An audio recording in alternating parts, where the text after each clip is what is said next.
He gave a voice to the voiceless during the Great Depression and the Dust Bowl, and this is John Steinbeck.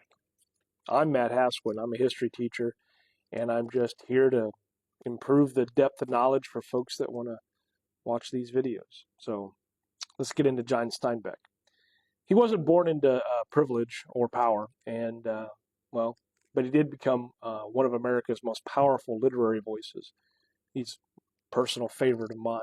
He was born in Salinas, California in 1902, and he grew up in the fertile valleys of Central California. The land, the people who worked it, and their struggles would become the foundation of his greatest works.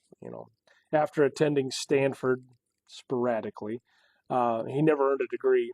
Steinbeck ended up finding work as a laborer, a handyman, a journalist, all those experiences that gave him direct insight into the lives of America's working class.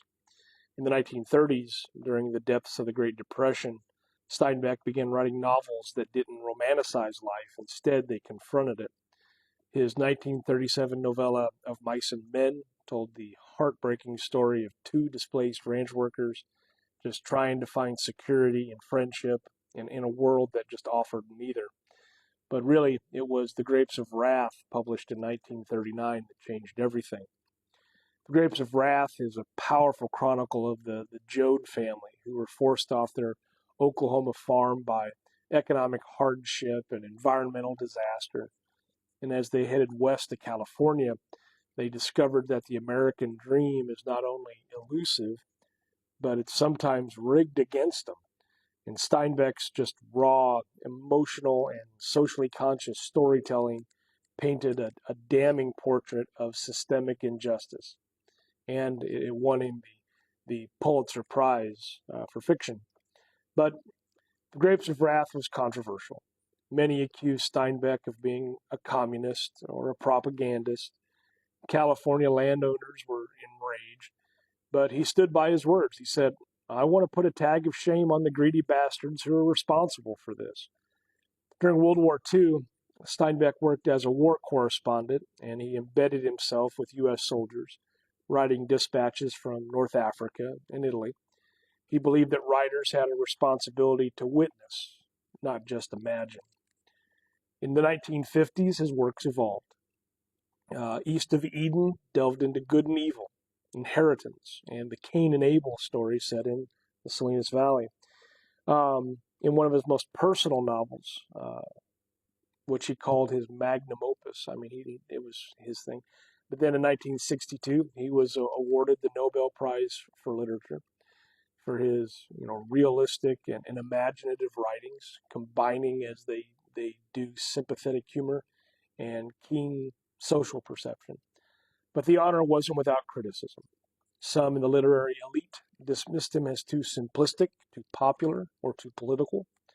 Steinbeck was ever the outsider, was largely unfazed. His final book-length work was one I had to read in high school, Travels with Charlie, and it chronicled his journey across America with his poodle Charlie in a pickup truck with a camper shell on the back, and they were seeking to rediscover the nation that he wrote so deeply about. John Steinbeck matters because he gave dignity to the marginalized, and he held a mirror up to the soul of the nation. His writing it didn't flinch. It humanized, and he took the lives of tenant farmers and migrant workers and the impoverished, and he put them at the center of the American literary canon. His work reminds us that storytelling isn't just about entertainment. It's about empathy and justice and truth. And this is all in an era when society was failing its most vulnerable. Steinbeck told their stories, and he demanded that we listen. Remembering John Steinbeck means remembering that literature has the power to change hearts and minds and even history. John Steinbeck wasn't just a writer. He was a witness, he was an advocate, and he was an unflinching chronicler on the American condition. And while I've enjoyed all of his works, my personal favorite is Cannery Row. I highly suggested it. To me, it's just kind of got that almost a buddy picture kind of feel to it. I enjoy the characters so much in it.